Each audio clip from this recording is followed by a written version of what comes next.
নবান্ন থেকে রাজ্যের প্রশাসনিক প্রধান মুখ্যমন্ত্রীর নির্দেশের পরে পুরুলিয়া পৌরসভা এলাকার পুকুর ভরাটের অভিযোগে এক ব্যক্তিকে গ্রেপ্তার করে পুরুলিয়া সদর থানার পুলিশ। ওই ব্যক্তিকে আজ বৃহস্পতিবার দিন পুরুলিয়া জেলা আদালতে তোলার পর 5 দিন নিজেদের হেফাজতে নেয়।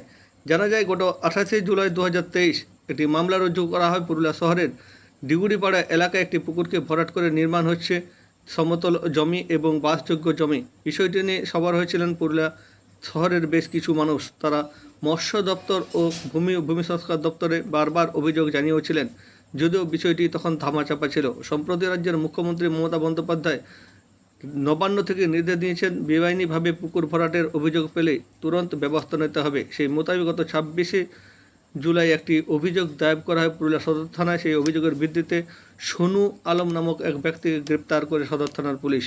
অভিযুক্তকে আজ বৃহস্পতিবার দিন পুরুলিয়া জেলা আদালতে তোলার পর 5 দিনের জন্য নিজেদের হেফাজতে নেয়। তবে এই ঘটনায় আরও এক ব্যক্তির নাম যুক্ত রয়েছে। পুরুলিয়া সদর থানার পুলিশ ওই অভিযুক্ত ব্যক্তির বিরুদ্ধেও ব্যবস্থা নেবে বলে জানিয়েছেন। এদিকে শহরে পুকুর ভরাট সহ অবৈধভাবে জমি দখলের চিহ্নিতকরণ করার কাজে নেমেছে পুরুলিয়া পুর কর্তৃপক্ষ।